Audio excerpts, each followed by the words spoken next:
जय हिंद जय भारत दोस्तों। यूपीएसआई यानी सब इंस्पेक्टर दरोगा के तैयारी के ए तीसरा सप्ताह के जंग स्टार्ट हो गईल बा। त तीसरा हफ्ता के जंग स्टार्ट हो गईल बाद बहुत लोग अब पिछला चीज भुलात भी जात हुई हैं। त ओके भुला ना भैया लोग, भुला जाइबा त कैसे काम चली। ओके रिवीजन करे के ही से हम बिचवा में 2 दिन देत हई, संडे और सैटरडे के टाइम वेस्ट करे खातिर ना देत हई। ठीक बा, चलिए अब हम काम की बात करते हैं एकदम पॉइंट टू पॉइंट। तीसरा चैप्टर है फंडामेंटल राइट्स। फंडामेंटल राइट्स से क्वेश्चन पिछले वर्षों में पूछे गए हैं 130 प्लस, यानी कि हर एक शिफ्ट में एक क्वेश्चन तो पूछा ही पूछा जाएगा और एक क्वेश्चन के जो मार्क्स होते हैं 2.5। यानी इस हफ्ते में अगर आपने फंडामेंटल राइट्स को 100% कवर कर लिया, 100% जितना मैं पढ़ाऊंगा, तो आपका 2.5 नंबर बढ़ जाएगा स्कोर। कैसा भी क्वेश्चन आएगा फंडामेंटल राइट्स का आप कर ले जाएंगे। उसके बाद बात करें, एक पार्ट में 3 वीडियो में कंप्लीट करूंगा। 36 पेज का ये है, 36 पेज है, हो सकता है कि 2 ही में कंप्लीट हो जाए। थ्योरी पढ़ाने के अलावा मैं आपको 250 ऑब्जेक्टिव क्वेश्चन भी कराऊंगा। 130 पहले के, 120 खुद बना के, 250 ऑब्जेक्टिव क्वेश्चन इसी हफ्ते में, कभी बाद में नहीं, ताकि ये पढ़ने के बाद ऑब्जेक्टिव क्वेश्चन करें, आपका मामला ही क्लियर हो जाए। बच्चों का डाउट आ रहा है कि सर इसका हम नोट्स बनाएं, तो 2 तरह के हो, या तो आप किताब नहीं खरीद सकते हो तो पेन से नोट्स बना लो, कॉपी पेन पे, या आप दूसरा काम कर सकते हो, हाइलाइटर लो, जो चीजें मैंने लिखा है उसी को हाईलाइट कर लो परीक्षा वाली किताब में। समझ में आ गया? अब तो डाउट नहीं रहेगा। चलो स्टार्ट करते हैं पहला आपका टॉपिक से, फंडामेंटल राइट्स, मूल अधिकार। तो सब चीजें इसमें कवर हो जाएंगी, किस भाग में है, कहां से लिया गया है, कैसे है, क्या है, ज्यादा उस पर चर्चा करने की जरूरत नहीं है। जो चीजें लिखी गई हैं उसको देखो और प्रश्न क्या बन सकता है यहां से उसको देखो, तब मजा आएगा। ठीक है, जैसे यहाँ पे दिया है, मूल अधिकार का सर्वप्रथम विकास, डेवलपमेंट कहाँ पे हुआ? ब्रिटेन में हुआ। तो यहाँ से क्या ये प्रश्न नहीं बन सकता है कि मूल अधिकार का सर्वप्रथम डेवलपमेंट कहाँ पे हुआ? मूल अधिकार का जो है सबसे पहले डेवलपमेंट कहाँ पे हुआ? क्या ये प्रश्न नहीं पूछा जा सकता है? पूछा जा सकता है। तो कहाँ पे हुआ? आपका ब्रिटेन में हुआ। ब्रिटिश सम्राट जॉन, सम्राट कौन थे? जॉन थे। 1215 ईस्वी में, कब? 1215 ईस्वी में हस्ताक्षरित अधिकार पत्र, बहुत ही आपका, इसका नाम पूछा जा सकता है कि जॉन द्वारा जो साइन किया गया था उसे क्या कहा जाता था? अधिकार पत्र, या वो कहीं कहीं मैग्ना कार्टा भी लिखा आ सकता है। क्या? मैग्ना कार्टा भी लिखा आपका आ सकता है। मूल अधिकार संबंधी प्रथम लिखित दस्तावेज है। अब बच्चों के दिमाग में आएगा सर प्रश्न क्या बनेगा? तो प्रश्न ए बनेगा मेरे भाई, मूल अधिकार संबंधी प्रथम लिखित दस्तावेज क्या है? तो उसका नाम क्या है? मूल अधिकार संबंधी प्रथम लिखित दस्तावेज, उसका नाम जो है क्या है? अधिकार पत्र, या मैक्सिमम जगह लिखा मिलेगा आपको मैग्ना कार्टा। तो पहले आपने यहां से क्या देखा? 2 प्रश्न देखा। क्या? आपके एग्जाम के पॉइंट ऑफ व्यू से आपने 2 प्रश्न देखा। पहला प्रश्न, मूल अधिकार का सर्वप्रथम विकास कहां पे हुआ? ब्रिटेन में हुआ। दूसरा चीज, मूल अधिकार जो है प्रथम लिखित दस्तावेज, उस दस्तावेज का नाम क्या है? तो अधिकार पत्र बोलिए या मैग्ना कार्टा बोलिए। चलिए आगे बढ़ते हैं। तो ये आप 2 प्रश्न यहां से बन सकते हैं। भारत में मूल अधिकारों की मांग सर्वप्रथम संविधान विधेयक 1895 ईस्वी के माध्यम से की गई थी। भारतीयों को संविधान विधेयक नहीं है, गलत। आप अगर किसी ने कुछ लिख दिया है तो ये हमारा काम है कि हमें पता होना चाहिए कि यहाँ पे कुछ गलत हो सकता है। स्वराज विधेयक 1895 में मुझे ईयर देखते ही समझ में आ गया कि स्वराज विधेयक आया था। क्या आया था? स्वराज विधेयक आया था, 1895 ईस्वी के माध्यम से की गई थी। भारतीयों को मूल अधिकार प्रदान करने की मांग 1917 से 1919 के दौरान कांग्रेस ने कब किया? 1917 से 1919। 1925 ईस्वी में श्रीमती एनी बेसेंट द्वारा कॉमनवेल्थ ऑफ इंडिया बिल के माध्यम से तथा 1928 ईस्वी में मोतीलाल नेहरू द्वारा नेहरू रिपोर्ट के माध्यम से भी की गई। तो यहाँ पे अब कई प्रश्न बन सकते हैं, कैसे? भारत में मूल अधिकारों की मांग सर्वप्रथम किस विधेयक के माध्यम से किया गया? स्वराज विधेयक के माध्यम से 1895 में। एक बार मैं इसको, किताब यहाँ पे नहीं है, उस रूम में है, मैं इसको कंफर्म भी कर लेता हूँ दोस्तों। मान लो अगर कुछ गलती नहीं, मुझे तो लगता है स्वराज विधेयक,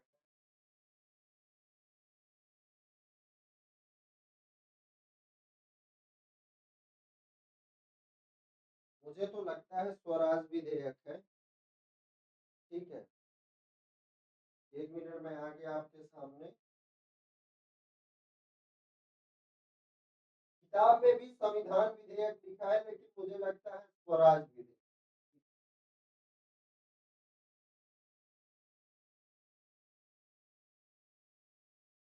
हमको लगता है स्वराज विधेयक। बाकी आप लोग याद रखिएगा, अगर बाई में स्वराज और संविधान ऑप्शन में संविधान रहे, संविधान मार दीजिएगा। स्वराज विधेयक आया था, ये संविधान विधेयक तो मैं पहली बार सुन रहा हूँ। मान लो आपका अगर संविधान या स्वराज दोनों रहे, मतलब एक ही मिले, तो आप स्वराज और संविधान समझिएगा। ठीक है, किताब में भी संविधान दिया है, तो मुझे लगता है कि इन्होंने गलत नहीं लिखा है, लेकिन तब भी मुझे लग रहा है स्वराज होना चाहिए। ठीक है, क्योंकि स्वराज विधेयक ही 1895 में आया था। तो सबसे पहला प्रश्न यही है, भारत में मूल अधिकारों की मांग सर्वप्रथम किस विधेयक के द्वारा? तो स्वराज या संविधान याद रखिएगा, 1895, ईयर जरूर याद रखिएगा, ये 1895। फिर भारतीयों को मूल अधिकार प्रदान करने की मांग कांग्रेस द्वारा कब किया गया? कांग्रेस द्वारा भी याद रखिएगा, 1917 से 1919 में। फिर श्रीमती एनी बेसेंट द्वारा किसके माध्यम से? कॉमनवेल्थ ऑफ इंडिया बिल के माध्यम से। फिर मोतीलाल नेहरू द्वारा नेहरू रिपोर्ट के माध्यम से। क्या ये नेहरू रिपोर्ट बहुत इंपॉर्टेंट है? क्यों इंपॉर्टेंट है? क्योंकि इसका वर्ष भी पूछता है। नेहरू रिपोर्ट 1928 ईस्वी। कब? नेहरू रिपोर्ट 1928 ईस्वी के माध्यम से मोतीलाल नेहरू जी ने भी स्वराज, मतलब क्या मांग किया? मौलिक अधिकारों का मांग किया था। और एनी बेसेंट ने कब मांग किया था? देखिए 1925 में श्रीमती एनी बेसेंट द्वारा। कब? 1925 में श्रीमती एनी बेसेंट द्वारा कॉमनवेल्थ ऑफ इंडिया बिल के माध्यम से। किसके माध्यम से? कॉमनवेल्थ ऑफ इंडिया बिल के माध्यम से 1925 में एनी बेसेंट जी ने भी मांग किया। तो किसने कब कब मांग किया? एक बार रिवीजन में करा देता हूं। 1895 में स्वराज या संविधान विधेयक के माध्यम से। 1917 से 1919 कांग्रेस के द्वारा। 1925 कॉमनवेल्थ ऑफ इंडिया बिल के माध्यम से एनी बेसेंट के द्वारा। 1928 नेहरू रिपोर्ट के माध्यम से मोतीलाल नेहरू जी द्वारा। जब भी आपको ऐसा प्रश्न पूछेगा, आपका गलत नहीं होगा। चलिए फिर आगे बढ़ते हैं। दूसरे गोलमेज सम्मेलन के दौरान, गोलमेज सम्मेलन आपसे डायरेक्ट पूछ देगा, गोलमेज सम्मेलन जो था किसके किसके बीच, मतलब उस समय अंग्रेजों का वायसराय कौन था? तो याद रखिएगा कौन था? इरविन था। कौन? इरविन। दूसरे गोलमेज सम्मेलन के दौरान 1931 में गांधी जी द्वारा भी यह मांग उठाई गई थी। तो गांधी जी द्वारा यह मांग कब उठाई गई? मौलिक अधिकारों की मांग। सेकंड आपका जो राउंड टेबल सम्मेलन था, उसमें उन्होंने कॉन्फ्रेंस में मांग किया था। कब? दूसरा गोलमेज सम्मेलन 1931 में हुआ। पहला कब हुआ? 1930 में, दूसरा 1931 में और तीसरा 1932 में। आपसे भी पूछ देगा कि किसमें भाग लिए गांधी जी, तो आप देख रहे हैं गांधी जी किसमें भाग लिए? दूसरे वाले में भाग लिए। अंबेडकर जी तीनों में भाग लिए थे, 30, 31, 32 तीनों में। तो दूसरे गोलमेज सम्मेलन के दौरान 1931 में गांधी जी के द्वारा भी यह मांग उठाई गई। ये भी प्रश्न पूछ सकता है गांधी जी ने कब मांग किया था। मूल अधिकार पर परामर्श हेतु, क्या जो हमारा फंडामेंटल राइट्स है इस पर परामर्श हेतु यानी कंसल्टेशन के लिए एक उप समिति का गठन भी जेबी कृपलानी की अध्यक्षता में किया गया था। किसका गठन किया गया था? उप समिति। समिति के अंदर समिति, उप समिति, और इसके अध्यक्ष कौन थे? जेबी कृपलानी। तो याद रखिएगा, मूल अधिकारों पर परामर्श हेतु क्वेश्चन पूछ दे अगर कि मूल अधिकारों पर परामर्श हेतु एक समिति, उप समिति गठित की गई थी, उस उप समिति के अध्यक्ष कौन थे? जेबी कृपलानी थे। कौन थे? जेबी कृपलानी। इनकी सिफारिश के आधार पर भारतीय संविधान के भाग 3 में अनुच्छेद 12 से 35 तक मूल अधिकार संबंधी प्रावधान किया गया। आपसे ये भी पूछ सकता है कि जो हमारे संविधान में अनुच्छेद 12 से 35 तक मौलिक अधिकार प्रदान किए गए हैं, किसके सिफारिश पे किए गए हैं? किसके सिफारिश पे किए गए हैं? उप समिति। उप समिति, जो मौलिक अधिकारों पर उप समिति बनी थी जिसके अध्यक्ष कौन थे? जेबी कृपलानी थी। उस उप समिति की सिफारिश पर जो है इसको प्रावधान किया गया है। तो याद रखिएगा ये चीजें, आप डाटा याद रखिएगा। उप समिति, अगर आपको 60 नोट बनाना हो तो मैं बना दूं कैसे 60 नोट बनता है। आप लिख सकते हैं मूल अधिकार, फिर परामर्श, फिर उप समिति, ये वर्ड लिख सकते हैं, फिर जेबी कृपलानी, फिर अध्यक्षता, फिर सिफारिश, फिर भारतीय संविधान, फिर भाग 3 अनुच्छेद 12 से 35। बस आपको समझ में आ जाएगा कि माजरा क्या है, कहानी क्या है। 60 नोट जब बनाया जाता है तो ऐसे छोटा छोटा वर्ड लिख लिया जाता है, 2-4 वर्ड, जिसके बारे में हम क्या करें? सोच सकें। भाग 3 अमेरिकी संविधान के बिल ऑफ राइट्स से प्रेरित है। हमारा जो भाग 3 है संविधान का, अगर पूछ दे किससे प्रेरित है, किस देश के संविधान से प्रेरित है, तो अमेरिका के जो है बिल ऑफ राइट्स से प्रेरित है। किससे प्रेरित है? अमेरिका के बिल ऑफ राइट्स से प्रेरित है। तो याद रखिएगा। और जब मैं ऑब्जेक्टिव क्वेश्चन बनाऊंगा तो इन सब पे क्वेश्चन बनाऊंगा, ठीक है, ताकि आपको क्वेश्चन बाहर का ना जाए। तो अच्छे से पढ़िएगा, इन सब पे मैं क्वेश्चन बनाऊंगा कि जो हमारा भाग 3 है वह किस देश के संविधान के बिल ऑफ राइट्स से प्रेरित है। ऑप्शन रहेगा अमेरिका, ब्रिटेन, फ्रांस, चाइना। तो आपका सही आंसर क्या हो जाएगा? अमेरिका।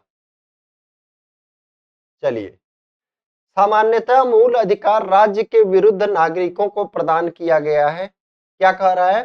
सामान्यतः जो मूल अधिकार है, जनरली हमारा जो फंडामेंटल राइट्स है, किसके विरुद्ध है? राज्य के विरुद्ध है। राज्य के विरुद्ध क्यों है? क्योंकि राज्य जो है पावरफुल चीज है, तो अपने नागरिकों को क्या मनमानी ना कर सके पूरी तरह से, इसी वजह से नागरिकों को जो है राज्य के विरुद्ध मौलिक अधिकार दिए गए हैं।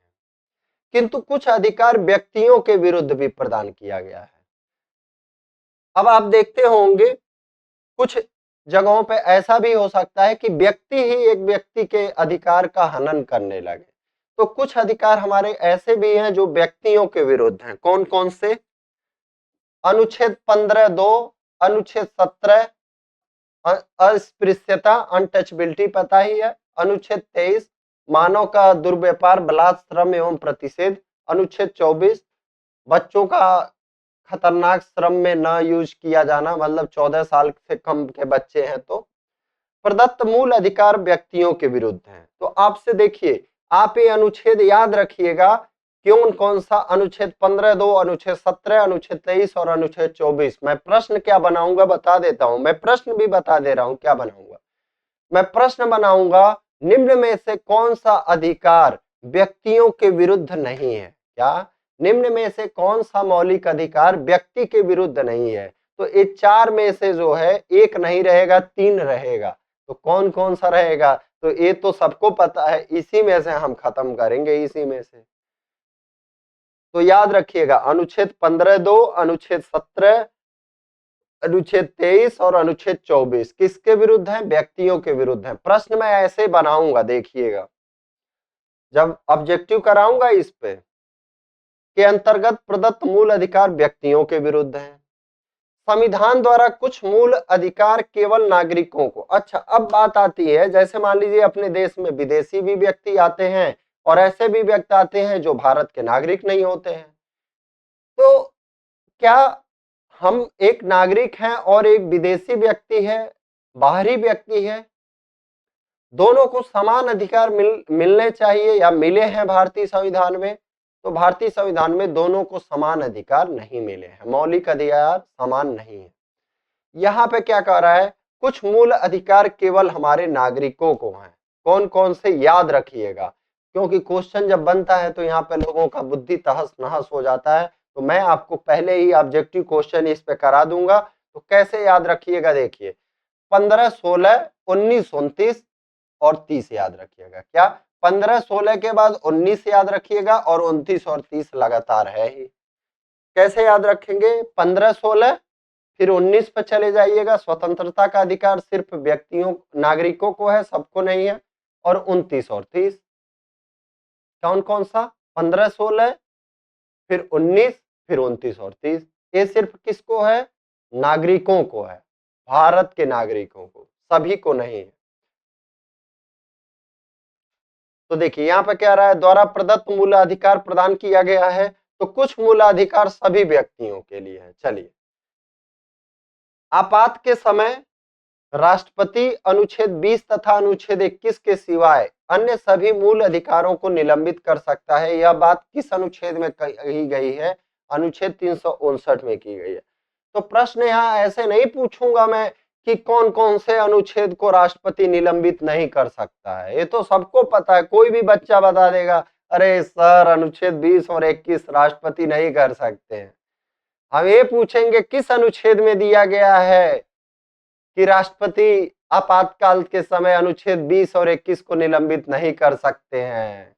तो अनुच्छेद कौन सा है? अनुच्छेद 359। आखिर ये बात भी तो कहीं दी गई होगी, तो ये बात कहाँ दी गई है? अनुच्छेद 359 में जाके दिया गया है। आपातकाल वाला जब सिस्टम चलता है 352 से 360 के बीच में दिया गया है, 359 में दिया गया है कि जो अनुच्छेद 20 और 21 होगा वह क्या होगा? राष्ट्रपति नहीं हटाएंगे। ठीक है, तो याद रखिएगा, मैं प्रश्न घुमा घुमा के पूछूंगा, आपका योद्धा बनाना है मुझे आपको। अब देखिए, राज्य, राज्य शब्द आपका 12 से स्टार्ट होता है भाग 3 हमारा, 12 से 35 तक चलेगा मौलिक अधिकार। सबसे पहले आ जाता है हमारा अनुच्छेद 12। भाग 3 के प्रयोजनों के लिए, किसके प्रयोजनों के लिए? भाग 3 के प्रयोजनों के लिए राज्य शब्द को परिभाषित किया गया है। तो आपसे पहला प्रश्न यही बन जाएगा, राज्य शब्द की परिभाषा किस अनुच्छेद में है? राज्य शब्द की जो परिभाषा है किस अनुच्छेद में है? यही प्रश्न बन जाएगा। तो किस में है? अनुच्छेद 12 में है। आगे बढ़ते हैं, मूल अधिकारों से असंगत विधियां। क्या यहाँ पे लिखा है? मूल अधिकारों से असंगत। असंगत का मतलब क्या हो गया? जैसे मान लो आप ऊपर कोट पहन लिए, आपको शादी के लिए एकदम तैयार कर दिया गया, कोट पहना दिया गया, टाई लगा दिया गया, और पता चला नीचे आपको बस अंडरगारमेंट पहना दिया गया। समझ रहे हो बात को?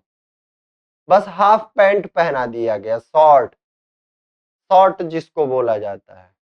तो क्या वह असंगत नहीं होगा? यानी तुमको मूल अधिकार पूरे दे दिए गए और फिर पता चला राज्य की जब मर्जी, राज्य क्या करे उसमें, मतलब तुम्हारा पूरा मूल अधिकार ही खत्म कर दे।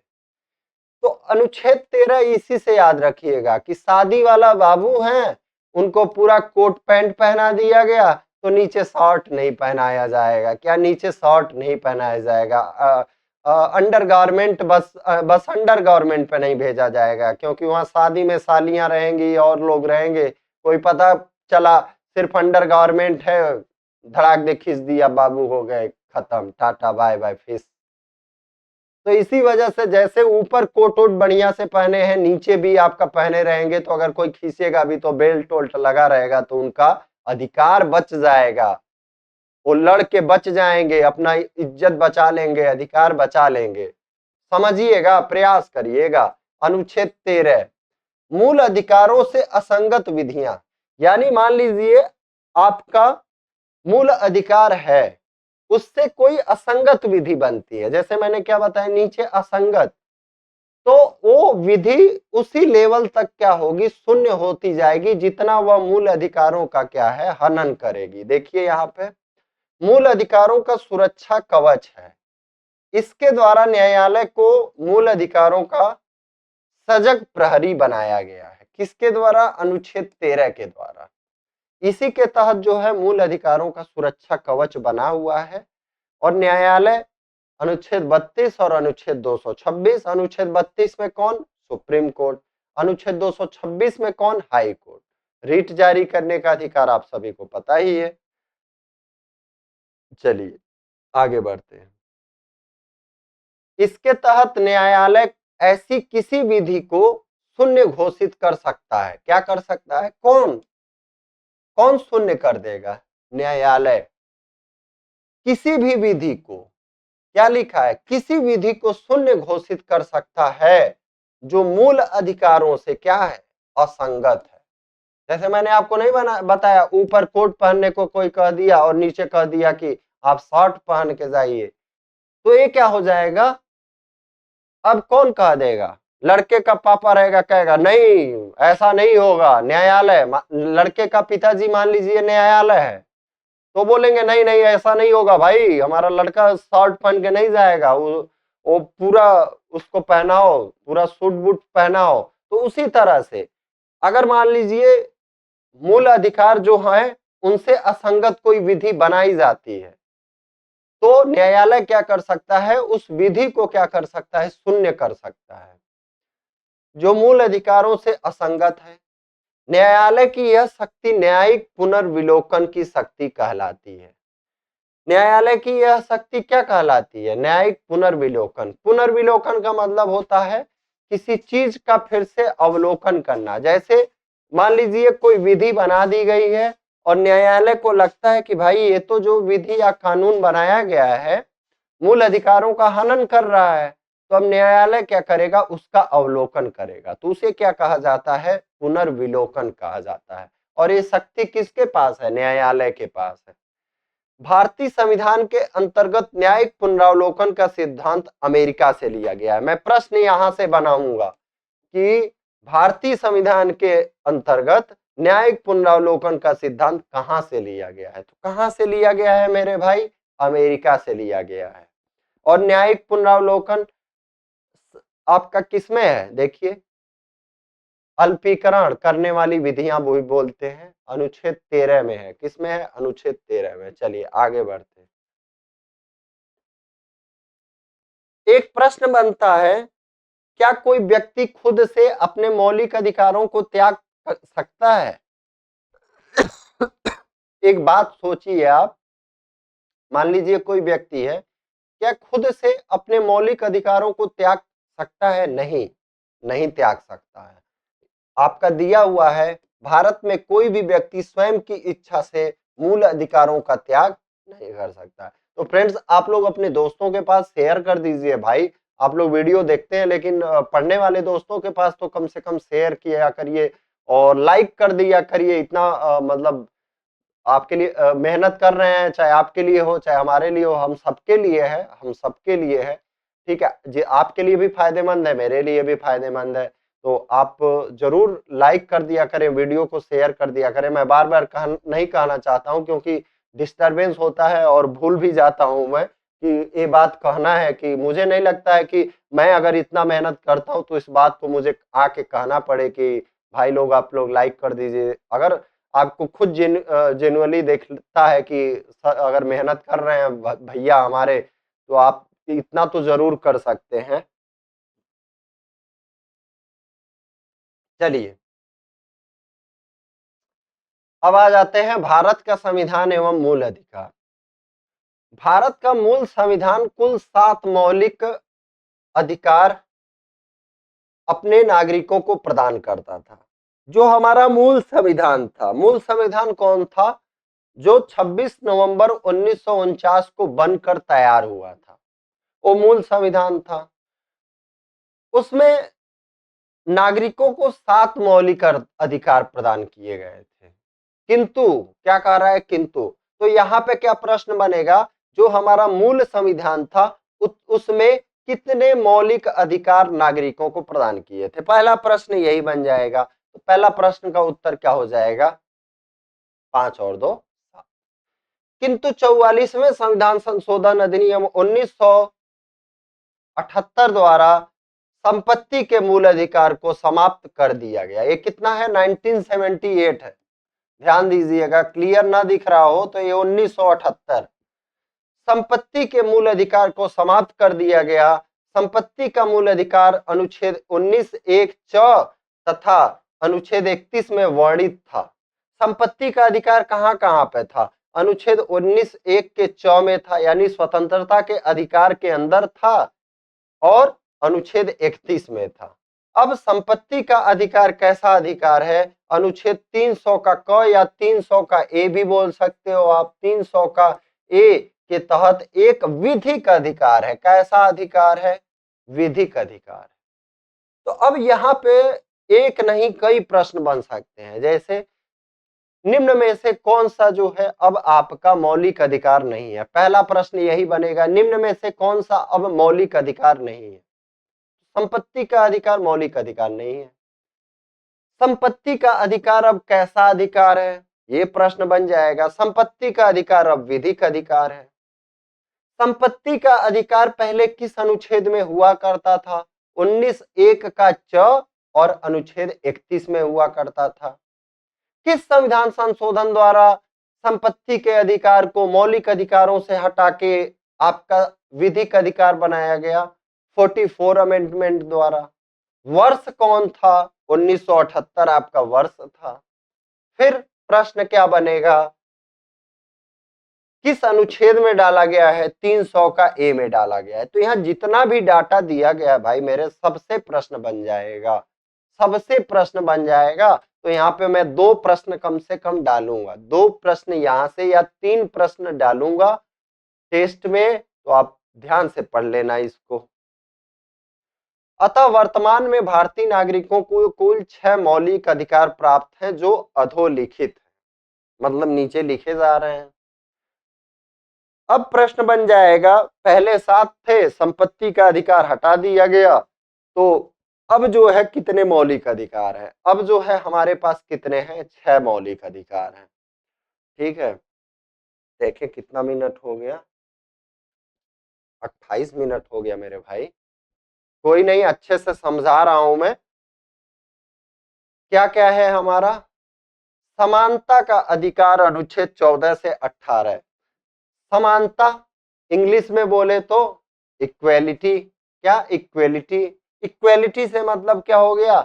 सबको भाई समान दर्जा दिया गया है। सबको कैसा दर्जा दिया गया? महिला, पुरुष, जाति, धर्म, सभी आधार पर सबको क्या है? बराबर धर्म मतलब दर्जा दिया जाए। इक्वेलिटी, समानता का अधिकार, यानी अनुच्छेद 14 से 18 तक समानता की बात की गई है। फिर आ जाता है हमारा अनुच्छेद 19 से 22 तक लिबर्टी। इक्वालिटी के बाद आ जाता है आपका लिबर्टी, यानी स्वतंत्रता का अधिकार। कितना? स्वतंत्रता का अधिकार अनुच्छेद 19 से 22। फिर आपका आ जाता है शोषण के विरुद्ध अधिकार। क्या? शोषण के विरुद्ध अधिकार अनुच्छेद 23 से 24। क्या है आपका? 23 से 24। फिर धार्मिक स्वतंत्रता का अधिकार अनुच्छेद 25 से 28। इस सब पे प्रश्न मैं पूछूंगा, निम्न में से लिख दूंगा। क्वेश्चन क्या लिख दूंगा? निम्न में से कौन सा अनुच्छेद सुमेलित नहीं है? जैसे यहाँ पे लिख दूंगा स्वतंत्रता का अधिकार अनुच्छेद 14 से 18, स्वतंत्रता का अधिकार अनुच्छेद 19 से 22, एक गलत लिख दूंगा और ये ऑप्शन में 6 के 6 रहेंगे, 4 ऑप्शन नहीं दूंगा, 6 के 6 रहेंगे। संस्कृति संस्कृति तथा शिक्षा संबंधी अधिकार अनुच्छेद 29 से 30। संवैधानिक उपचारों का अधिकार अनुच्छेद आपका क्या हो जाएगा, 32 हो जाएगा। क्या हो जाएगा, अनुच्छेद 32 हो जाएगा। चलिए अब आ जाते हैं, हम लोग डिस्कस करते हैं समानता का अधिकार। संविधान का भाग 3 अनुच्छेद 14 से 18 समता का अधिकार प्रदान करता है। समता का अधिकार या समानता का अधिकार प्रदान करता है। कौन से कौन तक, भाग 3 का अनुच्छेद 14 से 18। ये बात ध्यान रखिएगा। अनुच्छेद 14 क्या कहता है, अनुच्छेद 14 भारत में सभी व्यक्तियों को, क्या, भारत में सभी व्यक्तियों को, यहां देखिए व्यक्ति लिखा है, ध्यान से समझिएगा, नागरिक नहीं लिखा है। सभी व्यक्ति में कौन आ जाएंगे, विदेशी भी रहेंगे, कोई आके बस गया, प्रवासी भी है, वो भी है, सब कोई आ गया। नागरिक लिखा रहता तब जो है आपका ये रहता कि सिर्फ नागरिकों को। नागरिकों को सिर्फ कौन कौन सा है, मैंने बताया आपको, बताइए। 15, 16, 19, 29, 30। क्या, 15, 16, 19, 29, 30। भारत में सभी व्यक्तियों को विधि के समक्ष समता, विधि के समक्ष समता कहां से है, ध्यान दीजिएगा, ब्रिटेन से है, और विधियों के समान संरक्षण प्रदान करता है। अनुच्छेद 15 राज्य को धर्म, मूलवंश, जाति, लिंग या जन्म स्थान के आधार पर विभेद करने से रोकता है। अनुच्छेद 16 सार्वजनिक नियोजन में, सार्वजनिक नियोजन मतलब सरकारी नौकरियों में अवसर की समानता के बारे में है। अनुच्छेद 17 अस्पृश्यता का तथा अनुच्छेद 18 उपाधियों का उन्मूलन करता है। चलिए अब आ जाते हैं हम लोग विधि के समक्ष समता। अनुच्छेद 14 के अनुसार राज्य किसी व्यक्ति को भारतीय राज्य क्षेत्र में विधि के समक्ष समता और विधियों के समान संरक्षण से वंचित नहीं करेगा।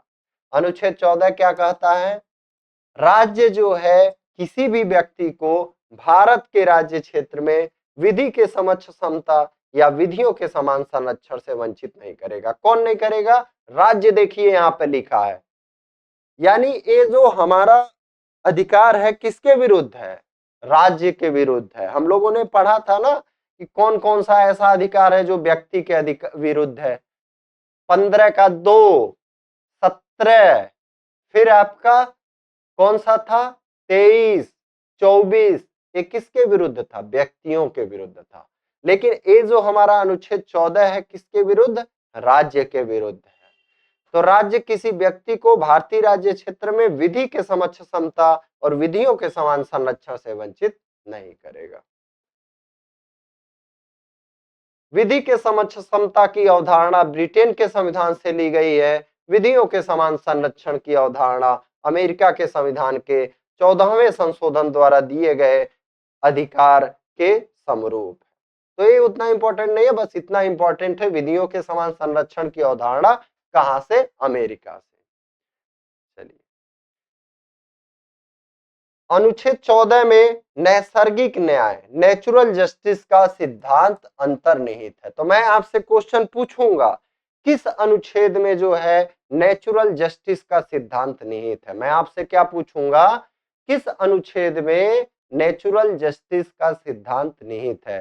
तो आपका आंसर क्या रहेगा, अनुच्छेद 14, याद रखिएगा। नेचुरल जस्टिस अनुच्छेद 14, नेचुरल जस्टिस, नैसर्गिक न्याय अनुच्छेद 14। मिनर्वा मिल्स बनाम भारत संघ 1980, कौन सा वाद, मिनर्वा मिल्स बनाम भारत संघ 1980 के बाद में अनुच्छेद 14 में निहित विधि के शासन को संविधान का आधारभूत ढांचा घोषित किया गया। तो याद रखिएगा, विधि के शासन को आधारभूत ढांचा किस वाद में, यूपीएसआई के एग्जाम के लिए बहुत ही इंपॉर्टेंट क्वेश्चन है। विधि के शासन को किस वाद के द्वारा, क्या, विधि के शासन को किस वाद में जो है भारतीय संविधान का आधारभूत ढांचा माना गया। तो किस वाद में, मिनर्वा मिल्स बनाम भारत संघ 1980 के वाद में। तो ये वाद याद रखिएगा, मिनर्वा मिल्स बनाम भारत संघ विधि के शासन को संविधान का आधारभूत ढांचा घोषित किया गया। समता का अधिकार अत्यांतिक नहीं है। ये क्या है? अत्यांतिक तो है और यह है, अत्यांतिक नहीं है। निम्नलिखित मूल अधिकार इसके अपवाद है। अत्यांतिक का मतलब ऐसा कोई चीज जिसका अंत ही ना हो। इसके कुछ अपवाद भी हैं, देखिए।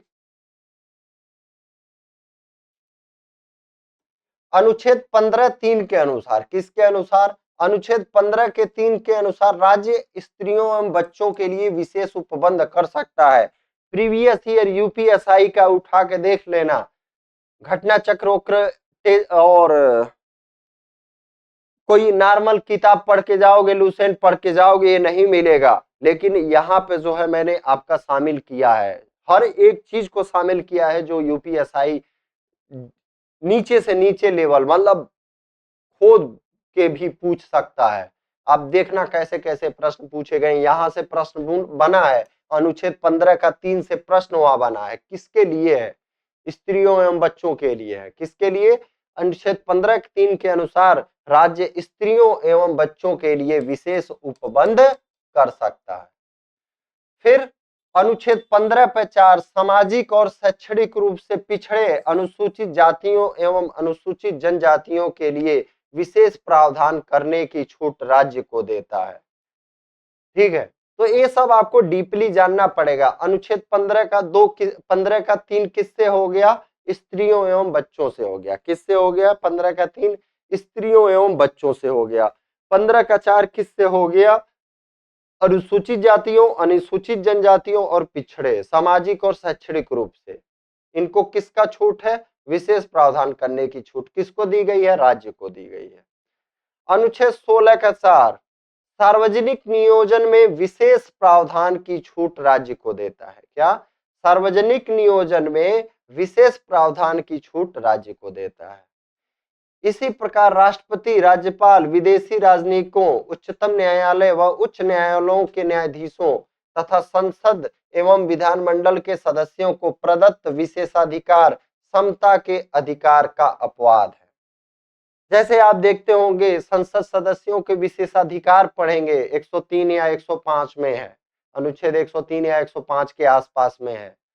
तो यहाँ पे जो जो व्यक्ति दिए गए हैं, भले ही आपका कहता है विधि के समक्ष समता, लेकिन यहाँ पे अनुच्छेद 14 में कुछ अपवाद भी दिए गए हैं, मतलब समानता के अधिकार के कुछ अपवाद भी दिए गए हैं। कौन कौन हो जाएंगे? देखिए, राष्ट्रपति, राज्यपाल, विदेशी राजनयिक, उच्चतम न्यायालय व उच्च न्यायालय के न्यायाधीश, संसद एवं विधानमंडल के सदस्य प्रदत्त विशेषाधिकार समता के अधिकार का क्या करते हैं?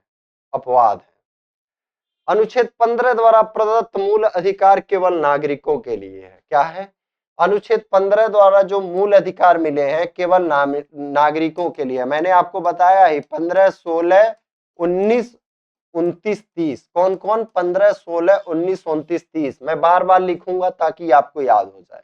15, 16, 19, 29, 30 केवल नागरिकों को है।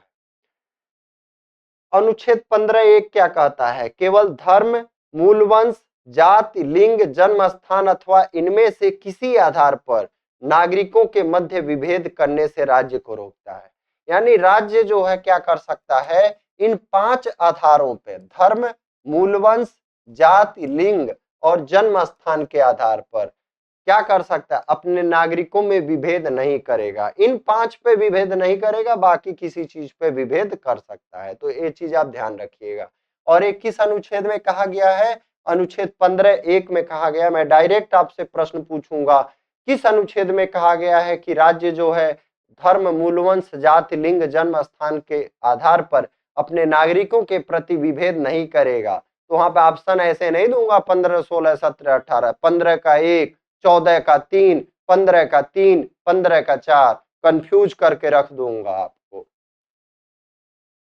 अनुच्छेद 15(2) के अनुसार कोई भी नागरिक केवल धर्म, मूलवंश, जाति, लिंग, जन्म स्थान या इनमें से किसी आधार पर निम्नलिखित में प्रवेश या उसका उपयोग करने के लिए किसी शर्त या प्रतिबंध के अधीन नहीं होगा।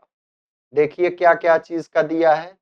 यहाँ पे 15 का 2 आपका प्रवेश का है। जैसे नहीं कुआं उआ पहले रहता था, उस पे मान लो किसी को जाने से रोक दिया गया, मंदिर में किसी को जाने से रोक दिया गया, किसी स्पेशल दुकान पे जाने से रोक दिया गया कि तुम छोटी जात के हो, ऐसे धर्म के हो, उससे रिलेटेड हो।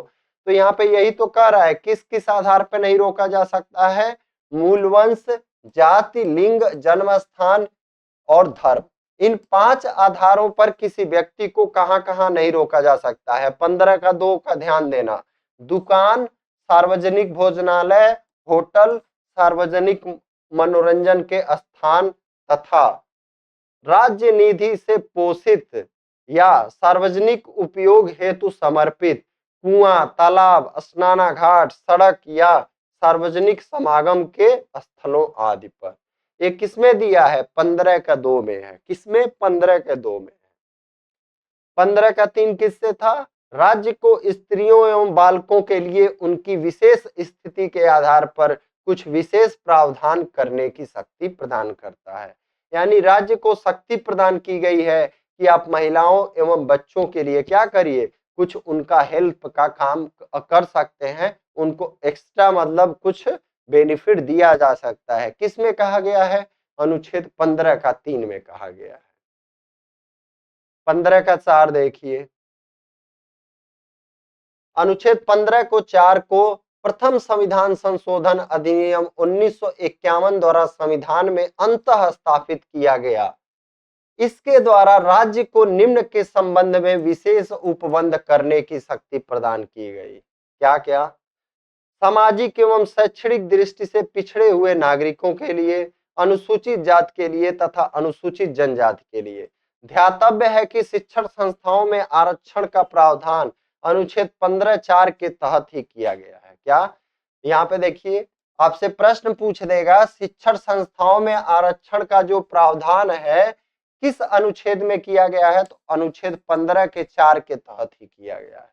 फिर यहाँ भी देखिए, अनुच्छेद 15 का 6 103वां संविधान संशोधन जो ईडब्ल्यूएस वाला था। कौन सा ईडब्ल्यूएस वाला? वो 2019 में जोड़ा गया। कौन सा अनुच्छेद? अनुच्छेद 15 का 6। तो ये भी मैं पूछूंगा, क्या ईडब्ल्यूएस वाला 121 संविधान संशोधन द्वारा जो है अनुच्छेद 15 का 6 जोड़ा गया, तो आपका 103वां संविधान संशोधन। और 15 का 4 किससे है? देखिए, शिक्षण संस्थाओं में आरक्षण का। 15 का 4 क्या है? शिक्षण संस्थाओं में आरक्षण का है आपका। और 15 का 5 मुझे लगता है अगर 15 का 4 जैसे एससी एसटी के लिए है, और पहला किसके लिए था? पिछड़े हुए नागरिकों के लिए, सामाजिक एवं शैक्षणिक दृष्टि से पिछड़े हुए नागरिकों के लिए। देखिए आपका अनुच्छेद 15 का 4, क्या अनुच्छेद 15 का 4 में पिछड़ा वर्ग एससी और एसटी के लिए है। अनुच्छेद 15 का 6 में ईडब्ल्यूएस को भी डाला गया है, तो याद रखिएगा। चलिए अब आ जाते हैं हम लोग अवसर की समानता। 14 और 15 तो हम लोगों ने देख लिया। 14 और 15, 15 में आपके 6 हैं, ध्यान रखिएगा। 15 का 1, 15 का 2, 15 का 3, 15 का 4, 15 का 6। ठीक है, तो 15 का 1 क्या था बताओ? 15 का 1 धर्म, मूल वंश, जाति, लिंग, जन्म स्थान के आधार पर विभेद का प्रतिषेध। राज्य क्या करेगा? विभेद नहीं करेगा। 15 का 2 का था सार्वजनिक स्थान, कुआं, इन सब पे जाने पे धर्म, मूल वंश, जाति, लिंग, जन्म स्थान पे प्रतिभेद नहीं करेगा। 15 का 3 महिलाओं और बालकों के लिए राज्य क्या करेगा? प्रबंध करेगा। ठीक है, स्पेशल फैसिलिटी दे सकता है। 15 का 4 क्या था? शैक्षणिक रूप से पिछड़े वर्ग के लिए, अनुसूचित जाति, अनुसूचित जनजाति के लिए क्या है आपका कुछ आपका फैसिलिटी दिया जाएगा। 15 का 6 क्या था? 103वें संविधान संशोधन द्वारा ईडब्ल्यूएस को कुछ फैसिलिटी दिया गया, जो भी है। ठीक है, चलिए अब आ जाते हैं हम लोग 16 में। हमको जो है ना हल्का हल्का चक्कर टाइप आ रहा है, सही बता रहे हैं, मतलब नशा टाइप का, क्योंकि उतना एनर्जी अभी मतलब वीकनेस से मैं उतना कवर नहीं किया हूं, तो इस वजह से थोड़ा कभी कभी लगता है कि शरीर मेरा उतना कंट्रोल में या उतना बैलेंस में नहीं है जितना पहले रहता था। अवसर की समानता, अवसर की समानता का मतलब क्या है? जैसे जो आपका गवर्नमेंट जॉब आता है, कानून क्या कहता है? सभी को अवसर की समानता रहेगी, लेकिन कुछ वर्गों को छूट दिया गया है, इस वजह से आपका क्या है, कुछ वर्गों को छूट देने के कारण यहाँ पे उस राज्य उस छूट को दे सकता है। चलिए, अनुच्छेद 16 लोक नियोजन में अवसर की समानता प्रत्याभूति प्रदान करता है। क्या करता है? अवसर की समानता की प्रत्याभूति। किस अनुच्छेद में? अनुच्छेद 16 में। राज्य के अधीन किसी पद पर नियोजन अथवा नियुक्ति के संबंध में सभी नागरिकों को समान अवसर प्राप्त होंगे। ये कौन सा अनुच्छेद कहता है? अनुच्छेद 16 का 1 कहता है, याद रखिएगा।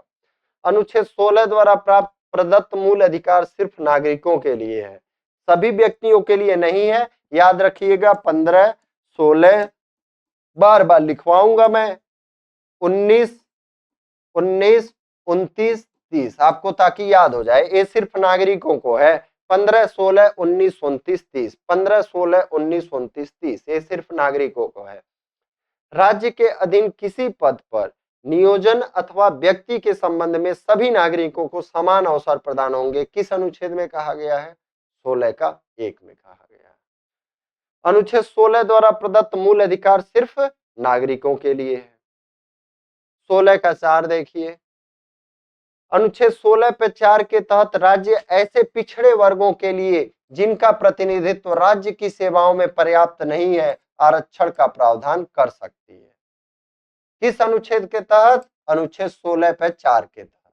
अनुच्छेद 340 के अंतर्गत राष्ट्रपति पिछड़ा वर्ग आयोग की नियुक्ति करता है। किस अनुच्छेद के अंतर्गत? अनुच्छेद 340 के अंतर्गत। आपसे प्रश्न मैं पूछूंगा कि पिछड़ा वर्ग आयोग किस अनुच्छेद के अंतर्गत राष्ट्रपति नियुक्ति करता है, तो आपका सही आंसर क्या हो जाएगा? अनुच्छेद 340। यहां पे देखिए, मंडल आयोग का मामला क्या कह रहा है? मंडल आयोग का मामला इंदिरा साहनी बनाम भारत संघ। कौन सा? इंदिरा साहनी बनाम भारत संघ। अनुच्छेद 16 पे 4 पर एक प्रमुख वाद है। किस पे? अनुच्छेद 16 पे 4। आपसे डायरेक्ट क्वेश्चन पूछ देगा 16 पे 4 पे एक प्रमुख वाद निम्न में से कौन सा है? तो इंदिरा साहनी बनाम भारत संघ। 16-4 आपने देख ही लिया। राज्य ऐसे पिछड़े वर्गों के लिए जिनका प्रतिनिधित्व राज्य की सेवाओं में पर्याप्त नहीं है, आरक्षण का प्रावधान कर सकती है।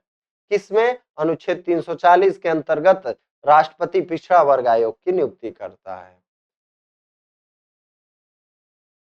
मंडल आयोग का मामला, तो ये मंडल आयोग भी आप याद रखिएगा। अब आ जाते हैं अनुच्छेद 16 पे 6 का। अनुच्छेद 16 पे 6 और अनुच्छेद 15 का 6। 15 का 6 और 16 का 6 दोनों किस संविधान संशोधन द्वारा जोड़ा गया? 103वां संविधान संशोधन अधिनियम 2019 द्वारा जोड़ा गया, ये याद रखना। इसके अंतर्गत राज्य आर्थिक रूप से कमजोर नागरिकों के लिए वर्तमान आरक्षण के अतिरिक्त प्रत्येक श्रेणी के पदों में अधिकतम 10% के आरक्षण का प्रावधान किया गया है। ये कहाँ कहा गया है? 16 का 6 में किया गया, 103वां संविधान संशोधन। अब आ जाते हैं हम लोग अस्पृश्यता का अंत, अनटचेबिलिटी। अनुच्छेद 17 समता के अधिकार का एक विशिष्ट उदाहरण है। क्या है? समता के अधिकार का। और यह राज्य के विरुद्ध नहीं है, अस्पृश्यता ये व्यक्ति के विरुद्ध है, क्योंकि ये चीजें व्यक्ति जो है आपस में फैला हुए हैं, क्यों नीच है, वो ऊपर कास्ट का है, वैसा है वैसा है। ठीक है, एक राज्य नहीं फैलाया है, व्यक्ति फैलाया है।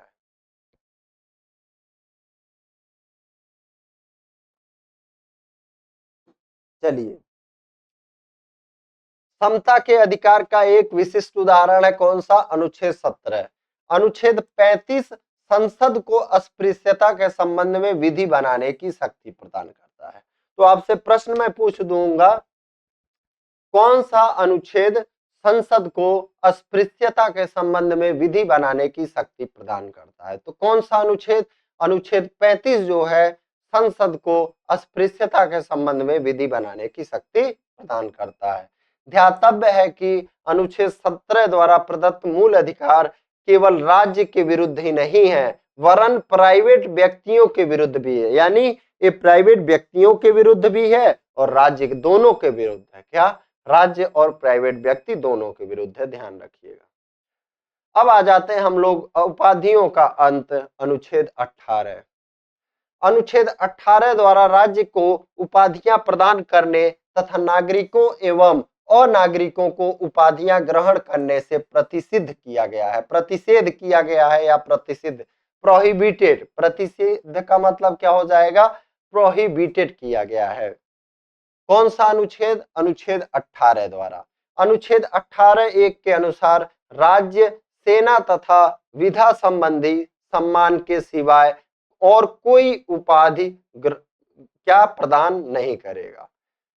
अनुच्छेद 18(1) क्या कहता है, राज्य जो है सेना तथा विधा, सेना तथा विद्या यानी सेना में जैसे आपका रैंक दिया जाता है उसके अलावा, और विधा जैसे आपको एमबीबीएस का डिग्री, डॉक्टर का डिग्री, ये क्या हो गया आपका विधा से संबंधित हो गया, पढ़ाई से संबंधित हो गया।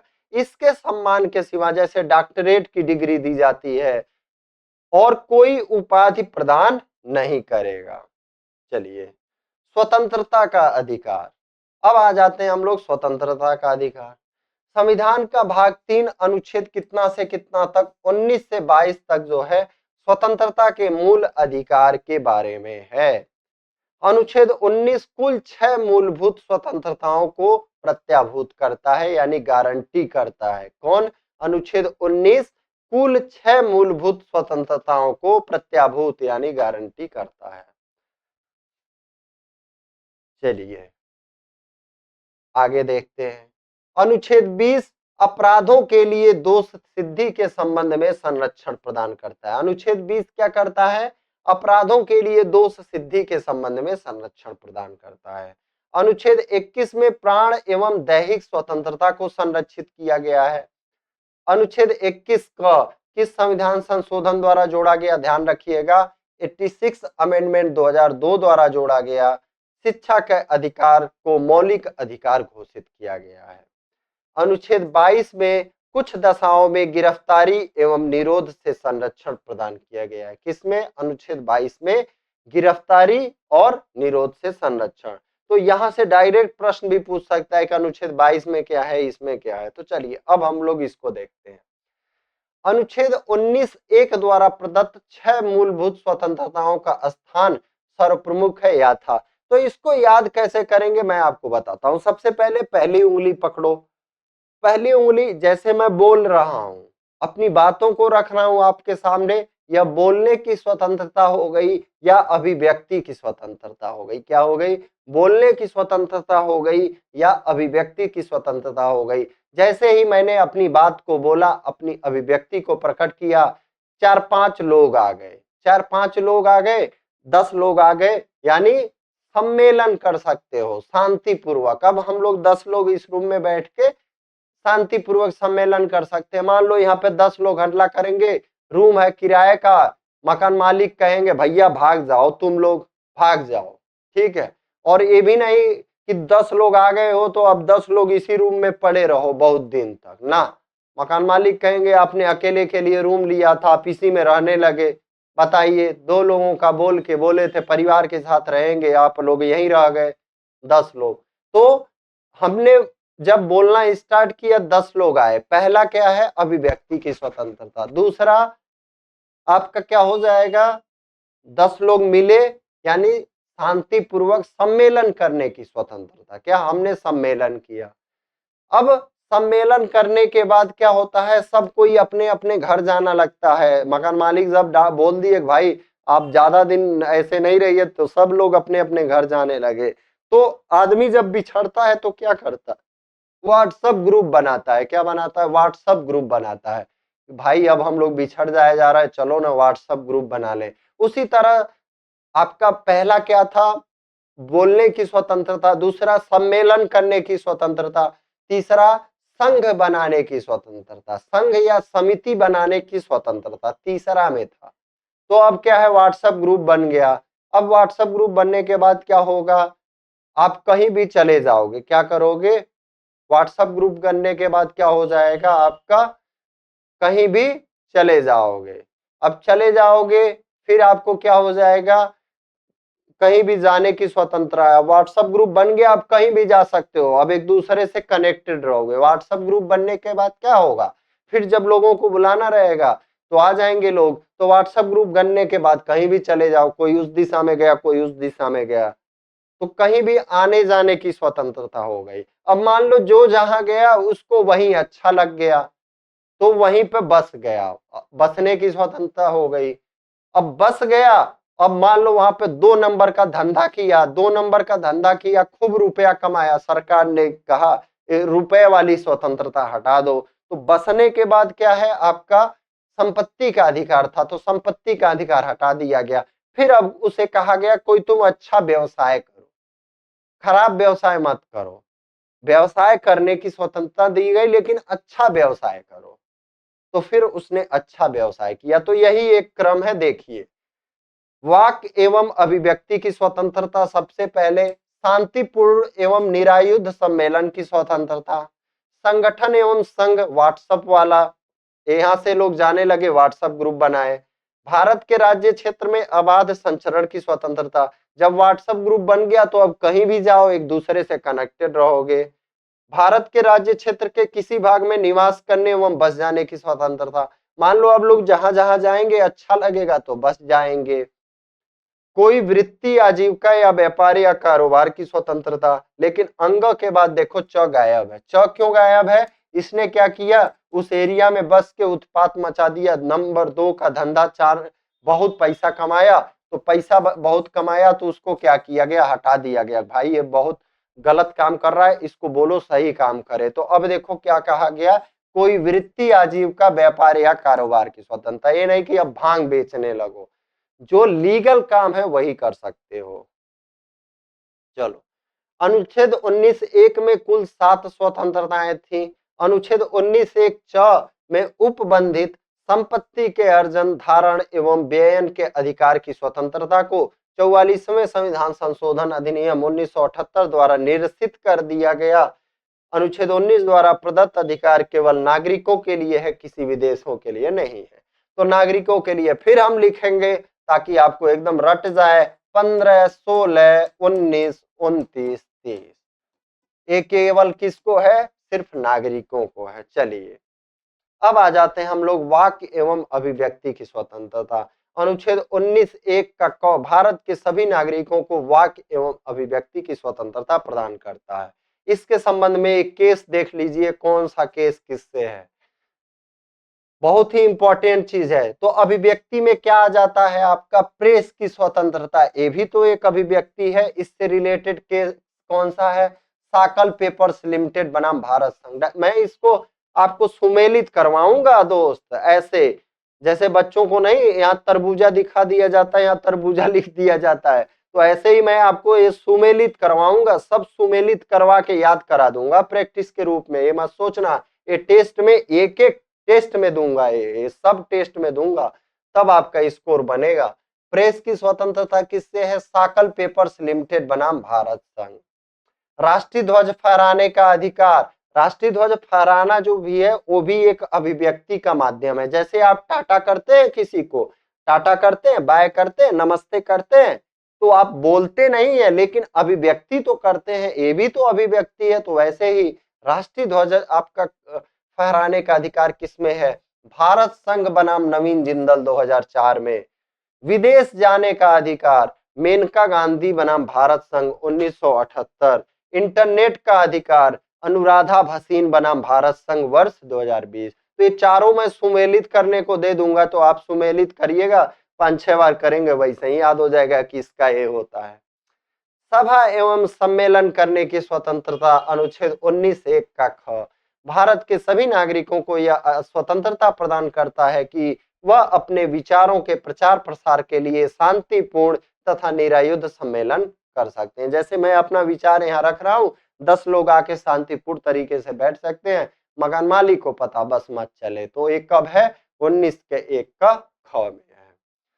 संगठन या संघ बनाने की स्वतंत्रता, अब लोग यहाँ से उठ के जाने लगे, मान लीजिए मकान मालिक ने भगाया, भागो भागो भागो, चलो अब छोड़ो, रूम छोड़ो, तुम बहुत बकवास कर रहे हो, यहाँ पे तुमने गर्दन काट दिया है, यहाँ पे बहुत तुम अति मचा दिए, 10-10, 20-20 लोगों का सम्मेलन कर रहे हो। तो अब क्या है, व्हाट्सएप ग्रुप बनाना पड़ेगा, क्योंकि कोई कहीं जा रहा है, कोई कहीं जा रहा है, कैसे मिलेंगे हम लोग। 19 का 1 का ग द्वारा नागरिकों को संगठन या संघ बनाने की स्वतंत्रता प्रदान की गई है। फिर आ जाते हैं हम लोग संचरण की स्वतंत्रता, 19 का 1 का घ। व्हाट्सएप ग्रुप बनने के बाद कोई कहीं जाए कुछ भी करे, समस्त भारतीय नागरिकों को भारत में अबाध संचरण की स्वतंत्रता प्रदान करता है। फिर आपका आ जाता है निवास की स्वतंत्रता, 19 का 1 का अंग द्वारा नागरिकों को भारतीय राज्य क्षेत्र में कहीं भी निवास करने तथा बस जाने की स्वतंत्रता प्रदान की गई है। आजीविका आदि की स्वतंत्रता, 19 का 1 का 6 द्वारा भारत के सभी नागरिकों को अपनी इच्छा अनुसार कोई भी वृत्ति, उपजीविका, व्यापार अथवा कारोबार करने की स्वतंत्रता प्रदान करता है। अब ये नहीं है कि अब स्वतंत्रता मिला है तो लगो भांग बेचो, दारू बेचो, ना, नियम से चलते हुए। चलो इसको देखो, सोदन सिंह, क्या नाम लिखा है भाई, सोदन सिंह बनाम नई दिल्ली नगर पालिका कमेटी के मामले में सर्वोच्च न्यायालय ने कहा कि सड़क के किनारे फुटपाथ पर व्यापार करना अनुच्छेद 19(1)(6) के तहत एक मूल अधिकार है। फुटपाथ पर, लेकिन किस पे? फुटपाथ पे। मैं देखता हूं भाई, ये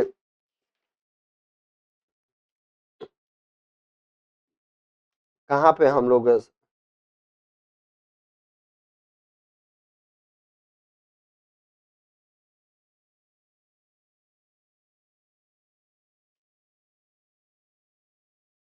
हम्म,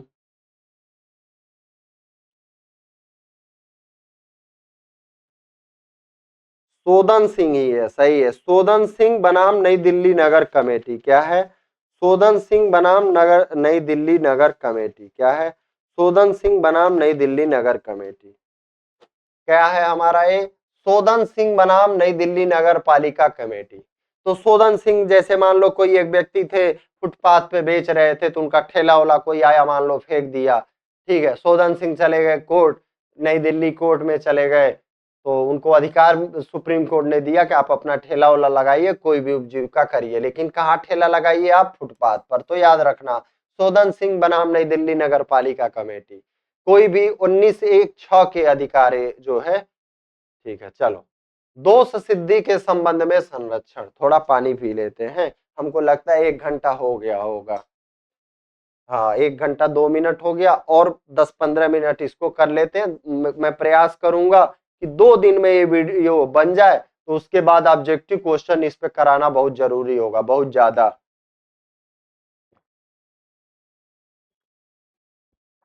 250-300 ऑब्जेक्टिव कराना जरूरी रहेगा।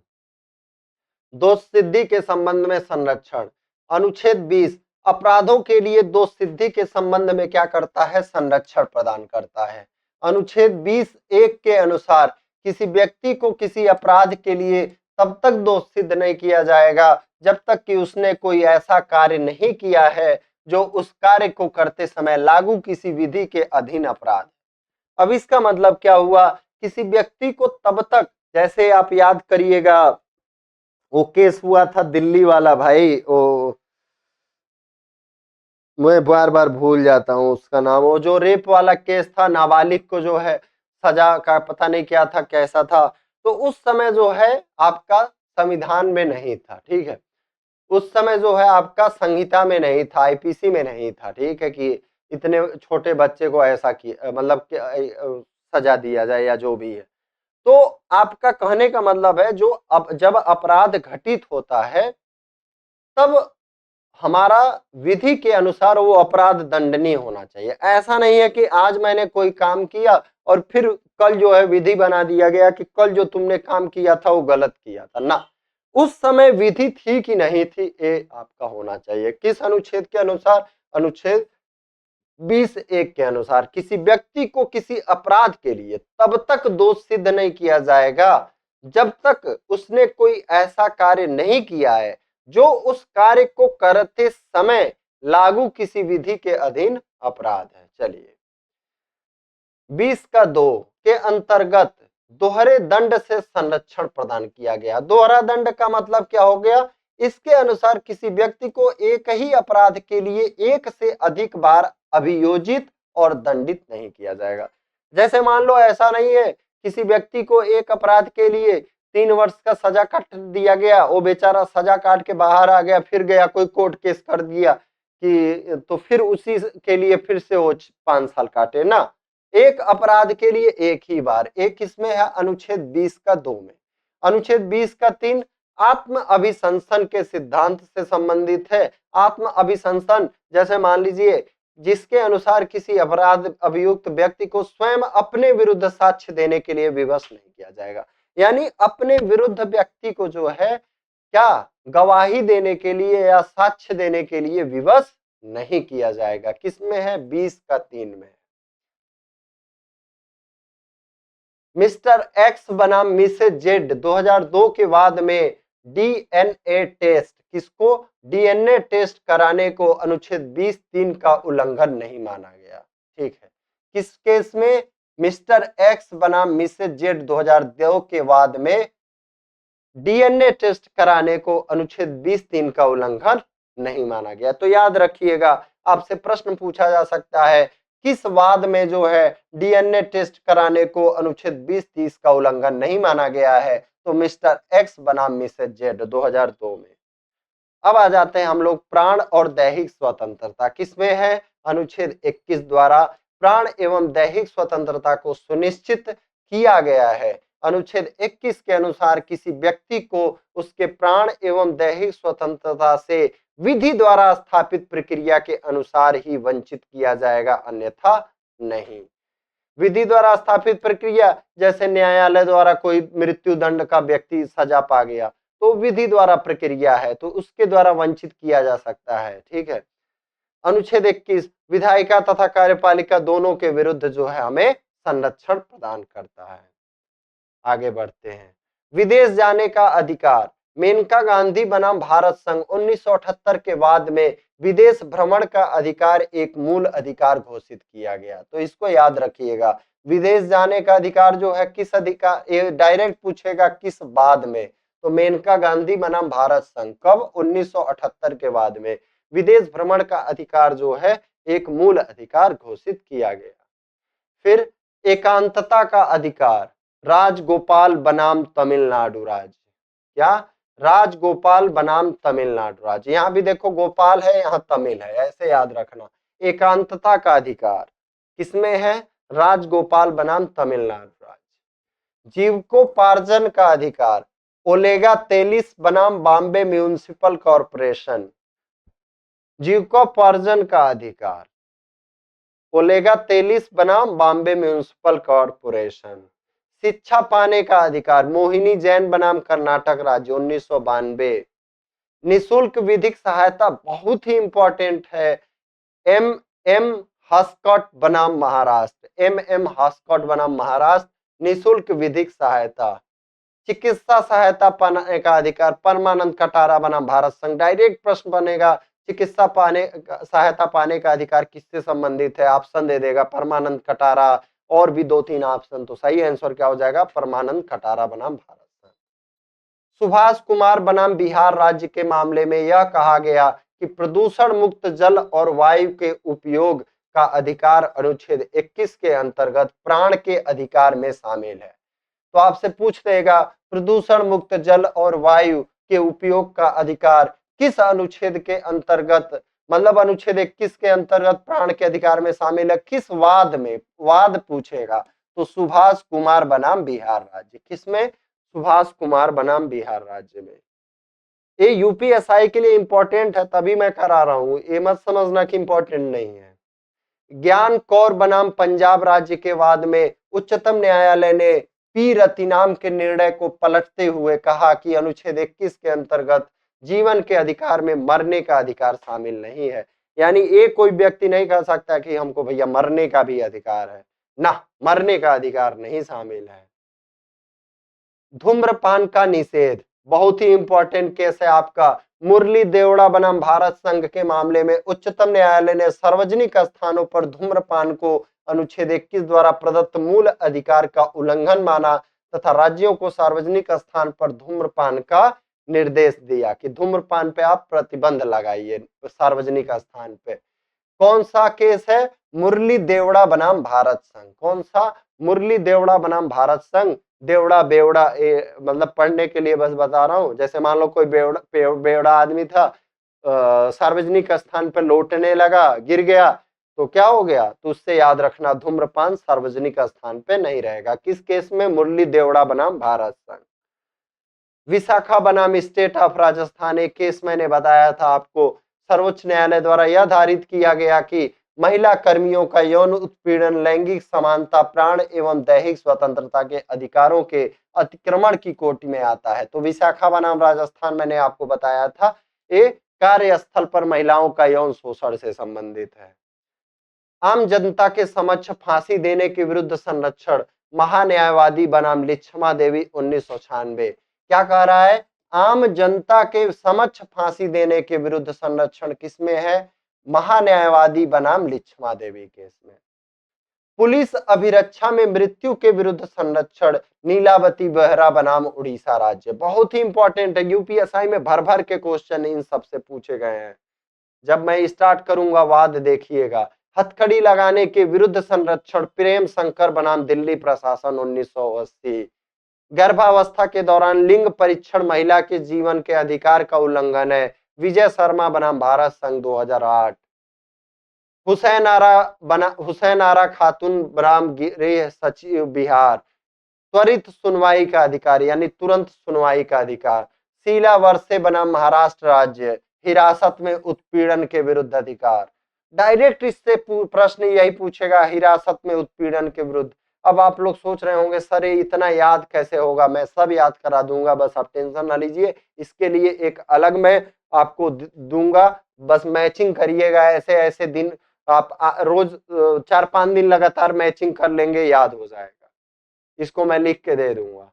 शिक्षा का अधिकार, सर्वोच्च न्यायालय ने मोहिनी जैन के मामले में शिक्षा के अधिकार को अनुच्छेद 19 के अंतर्गत एक मूल अधिकार घोषित किया। तो आपसे प्रश्न पूछेगा, सर्वोच्च न्यायालय ने किस मामले में अनुच्छेद 19 के अंतर्गत शिक्षा के अधिकार को मूल अधिकार माना? तो मोहिनी जैन के मामले में। संसद ने 86वें संविधान संशोधन अधिनियम 2002 द्वारा अनुच्छेद 21 क के अंतर्गत शिक्षा के अधिकार को मौलिक अधिकार का दर्जा प्रदान किया। अनुच्छेद 21 क के अनुसार राज्य 6 से 14 वर्ष की आयु के सभी बालकों के लिए निःशुल्क और अनिवार्य शिक्षा का उपलब्ध कराया गया। सबसे इंपॉर्टेंट चीज, ये जो अधिकार है कब से लागू हुआ? 1 अप्रैल 2010 से लागू हुआ। कब से लागू हुआ? 1 अप्रैल 2010 से। फिर निजता का अधिकार, सर्वोच्च न्यायालय की 9 सदस्यीय खंडपीठ द्वारा के.एस. पुट्टा स्वामी बनाम भारत संघ 2017 के बाद में निजता का अधिकार दिया गया। क्या? निजता का अधिकार। किस इससे रिलेटेड केस कौन सा है? के.एस. पुट्टा स्वामी बनाम भारत संघ। फिर है आपका परोक्ष इच्छा मृत्यु यानी पैसिव यूथनेसिया अर्थात सम्मान से मरने का अधिकार को मौलिक अधिकार। कॉमन कॉज गैर सरकारी संगठन की याचिका पर सर्वोच्च न्यायालय के 5 सदस्यीय पीठ का फैसला कब आया था? 9 मार्च 2018 में। 8 मार्च 2018 हादियावाद। 27 मार्च 2018 को शक्ति वाहिनी गैर सरकारी संगठन बनाम भारत संघ के प्रकरण में सुप्रीम कोर्ट ने निर्णय देते हुए कहा कि अपनी पसंद के व्यक्ति से विवाह तथा जीवन साथी चुनने का अधिकार अनुच्छेद 21 के तहत मूल अधिकार है। किस वाद में? हादियावाद में। किसमें? हादियावाद में। गिरफ्तारी और निरोध से संरक्षण, ये जो है आज का हम लोग अंतिम अनुच्छेद देखेंगे, फिर कल देखेंगे। अनुच्छेद 22 गिरफ्तार किए गए व्यक्तियों के अधिकार और स्वतंत्रता से संबंधित है। अनुच्छेद 22 का खंड 1 तथा खंड 2 निवारक निरोध के सिवाय सभी प्रकार की गिरफ्तारियों पर लागू होता है। तो क्या कह रहा है? अनुच्छेद 22 का जो खंड 1 है और खंड 2 निवारक निरोध के अलावा, मतलब निवारक निरोध के अलावा सभी प्रकार की गिरफ्तारियों पर लागू होता है। इसके अंतर्गत गिरफ्तार व्यक्ति को निम्नलिखित अधिकार प्राप्त है। देखिए, गिरफ्तारी के कारण जानने का अधिकार, अपनी रुचि के यानी अपने पसंद के विधि व्यवसायी अधिवक्ता से परामर्श एवं बचाव का अधिकार, गिरफ्तारी से 24 घंटे के अंदर यात्रा के लिए आवश्यक समय छोड़कर निकटतम मजिस्ट्रेट के समक्ष पेश किए जाने का अधिकार, मजिस्ट्रेट के प्राधिकार के बिना 24 घंटा से अधिक समय तक अभिरक्षा में निरुद्ध न किए जाने का अधिकार। अनुच्छेद 22(3) के अनुसार उक्त अधिकार निम्नलिखित को उपलब्ध नहीं है। अन्य देश के शत्रु को और निवारक निरोध विधि के अधीन निरुद्ध व्यक्ति को। अब यहाँ पे देखिए, आतंकवाद निरोधी अधिनियम 2002। देश में आतंकवाद पर अंकुश लगाने के उद्देश्य से 2 अप्रैल 2002 को टाडा के स्थान पर इस नए आतंकवाद निरोधी अधिनियम पोटा को लागू किया गया। तो आपसे पूछ देगा पोटा को कब लागू किया गया, तो 2 अप्रैल 2002। नवीन प्रावधानों के अनुसार आपका आतंकवाद से संबंधित किसी भी मामले की जांच राष्ट्रीय जांच एजेंसी के इंस्पेक्टर या उससे ऊपर रैंक के अधिकारी आसानी से कर सकेंगे। या तो इंस्पेक्टर या तो उससे ऊपर। डायरेक्ट प्रश्न पूछ देगा। क्या प्रश्न पूछ देगा कि नए प्रावधानों के अनुसार आतंकवाद से संबंधित मामले की जांच कौन कर सकेगा? राष्ट्रीय जांच एजेंसी का कौन सा पद का व्यक्ति? तो इंस्पेक्टर या उससे ऊपर। फिर उससे संबंध रखने वाले व्यक्ति या संगठन से संबंधित किसी भी प्रकार की चल अचल संपत्ति को एनआईए के महानिदेशक की अनुमति से जब्त की जा सकेगी। तो ये फ्रेंड्स, आज हम लोगों ने यहाँ तक देखा। कल जो है आपको मैं इसके बाद का बताऊंगा। 2-3 दिन में खत्म हो जाएगा वीडियो, और उसके बाद इस पे जब ऑब्जेक्टिव क्वेश्चन करा दूंगा आपको पूरा मतलब डाउट ही क्लियर हो जाएगा कि प्रश्न कैसे कैसे पूछा जा सकता है। मैं इस पे ऑब्जेक्टिव क्वेश्चन बहुत ज्यादा बनाऊंगा। ठीक है, जय हिंद, जय भारत।